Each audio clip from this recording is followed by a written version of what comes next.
Hello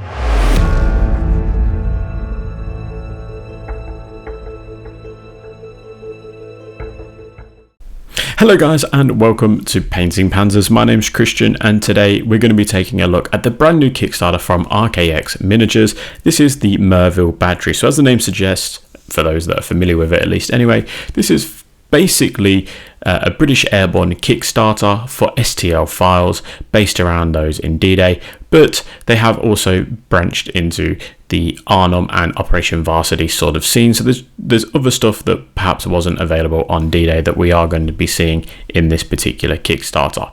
Now this Kickstarter smashed its goals. It's already like a week in and it's absolutely smashed all of its goals. The great thing about RKX is they listen to the community and they've been putting on even more stretch goals. So they're not just being done with it and collecting the money, they're adding on more and more stuff for the community. So yeah, it's really nice, and they've got some amazing stuff already on there. If you're unfamiliar with RKX, they've got Fallschirmjäger, they've got Canadians, they've got Volkssturm, the list goes on, and they do not go light with this sort of stuff. They go full on, making sure that you've got a big load of options to choose from.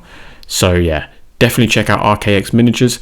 But if you're interested in the Kickstarter, I've left a link to the website in the video description as well as in the comments section. But as it stands, all stretch goals by the last one, which is a community campaign where you can sort of, well, poll I should say, as long as you've pledged for the Kickstarter, then you can partake in that poll to see what they do next. But we're talking things like the Vickers machine gun, the Piat, 3-inch mortar, 6-pounder, universal carriers, Tetrarchs, pack howitzers, well bikes, medics, Hollywood characters, Paras landing, flamethrower, Para Polston, Para surrendering, dug-in Paras, Vickers Ks, 17-pounders. They've all been unlocked, plus the obvious core files, which is all your infantry, HQ, and light support. So yeah, some amazing stuff. If you're an airborne fanatic, specifically a British Airborne fanatic, you're going to absolutely love this Kickstarter, and they're based for 28mm miniatures. But anyway, let's take a look at the actual STL files before we look at some that I printed off in 20mm. Of course, I had to do it in 20mm just because 20mm is my go-to. Now I did fire up Chichu Box and I've decided to have a look at these in 28mm form before I actually go ahead and shrink them to 20mm, just so you guys can get a better appreciation of how they look in terms of all the little details that might be missed when I print it in 20mm. So as you can see, they have loads of detail. I'm loving the beret tucked in on the epaulet. You've got spare bandoliers on some of these figures. All the berets have the actual airborne badge on them, as well as the ones tucked under their epaulets. The equipment is all historically accurate, looking really nice. The only criticism I have with the beret is it looks a little bit small in terms of its width, and obviously a little bit small compared to their head. However, I have seen and I'm aware that they are addressing that, and it's going to be made a little bit wider, so that's also very nice. It's always good when companies listen to constructive feedback, which is awesome. All the equipment isn't the same, so there is a lot of variety in there. I love the helmet tucked in on the side of the torso there because he's wearing his beret. That's something you don't really see too often. A lot of the models in this scale will have helmets on, or berets on, sorry, with no helmet visible. So yeah, it makes you wonder where their helmets ended up. But yeah, looking really good. Mixture of poses. I love the 2-inch mortar as well. The crew looks really good. The firing poses are great. I love the mixture of walking as well as firing. The Bren gun is really nicely detailed. It's a bit hard to see in this particular shot, but there's loads of detail on there. The facial expressions are all good, and we've got another guy throwing his grenade here, looking really good. I'm loving the mixture of helmets with scrim and helmets with just netting. Would like to see some bare helmets as well with nothing, but yeah, maybe that's something they're doing anyway. I'm not too familiar with that. But yeah, awesome figures in 28mm, full of detail, so you guys are going to be loving it, I'm sure. Now I've printed them in 20mm, let's take a closer look at what you get. Now the actual figures have come out amazingly well. There's a few small details like the Pegasus symbol on the beret that's tucked under their epaulet, that's just not going to print out well at 20mm, but the rest of the detail is great. Even the spring in the sten has come out. So these particular figures are great. The facial expressions are really nice. As I've said, all the details are really good. At 28mm, you're really going to appreciate those details, but at 20mm too, they are awesome. They match up pretty well with my AB figures. They're slightly wider, but that's to be expected. Most STL files are anyway, and you can obviously change that if you want to, just by changing the width through your program that you're using. But yeah, loads of detail, loving the variety in poses. There's some poses that you just don't see. The crawling Bren gun is one of them, or Bren gunner is one of them, which we'll see in a minute. The 2-inch mortar firing, it just looks great. Yeah, really impressed actually, guys.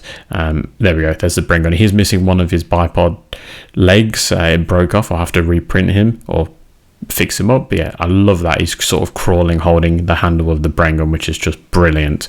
And really big thumbs up from me for that pose. But yeah, really nice. Loads and loads of detail, as I said. All the pockets and stuff are visible. The Jeeps are also really nice. They do come as multi-part kits now. I was sent just a stock sort of standard file, but they are now multi-parts. The driver does come in place. I spoke to RKX Miniatures. They said they've done that because he is very difficult to get in. So yeah, that's why they've just decided to print him in the seats forms or part of the Jeep, but that's okay. All the crew and the passengers come loose. I love the fact it's a multi-part kit now, so you're going to get all the storage and stuff to customize it as you want. So I do believe they've made a signals Jeep as well, so you're going to have that option with all the little bits and stuff to be able to put in there. So hopefully they add some crew to that as well, so you can have yourself some nice comms Jeeps running around the table. Hopefully a medical Jeep too, but that's just me getting my hopes up. Now here's a painted 20mm figure. Yeah, come out really good. I think I shrunk him down to 72%. So yeah, maybe even a touch smaller than 20mm, and he just looks absolutely awesome. Painted up really nicely. We got another guy with his Lee Enfield, again painted up really nicely. This particular guy is going to feature as a painting tutorial, so let me know in the comment section if you want to see that, because I filmed it also. Hope you do. If not, I've just shot myself in the foot. And then we've got a Bren gunner just sort of casually standing, surveying the battlefield. Where is he going to set up next? Looking absolutely great. I love the pistol holster, as well as this little ammunition pouch for his pistol too. Really nice stuff. And then we've got a couple of the passengers, as I've mentioned, for the Jeep. These are still work in progress, they're not 100%, but the Denison smock, and that's pretty much done. And they look, again, even better painted. Couldn't have asked for better STL files of British Paras. Now they do have FJ, which I've made mention to. They paint up really nicely. This is a sample figure, so if you want to grab it, you can grab it for free on their website. He's come out great. And they've also got the Canadians, which is also another lovely set. And guess what? He's also going to be a painting guide at some point, because I'm yet to paint Canadians, and I've filmed me painting him. So let me know in the comment section if this is what you'd rather see. So all in all, RKX Miniatures British Airborne range for D-Day is absolutely superb. I will definitely recommend it. Check out their additional add-ons. I got the FJ add-on pack, and the price of it was £50, but when you retail it on their website it's £155. So there is some serious savings to make. Even if you don't have that kind of money, you just want to jump in on the core files, I really would recommend it. You're going to be saving yourself a lot of money, and they are really well priced. They're probably some of the cheapest STL files I've seen of infantry figures when you get in the amount that you get. So do consider doing it. Don't miss your opportunity to get them when they're really cheap. So let me know in the comment section if you're going to join the Kickstarter. Thanks again to RKX Miniatures for sending me out these samples. I look forward to seeing the comments below, and until then, I will catch you at the next one.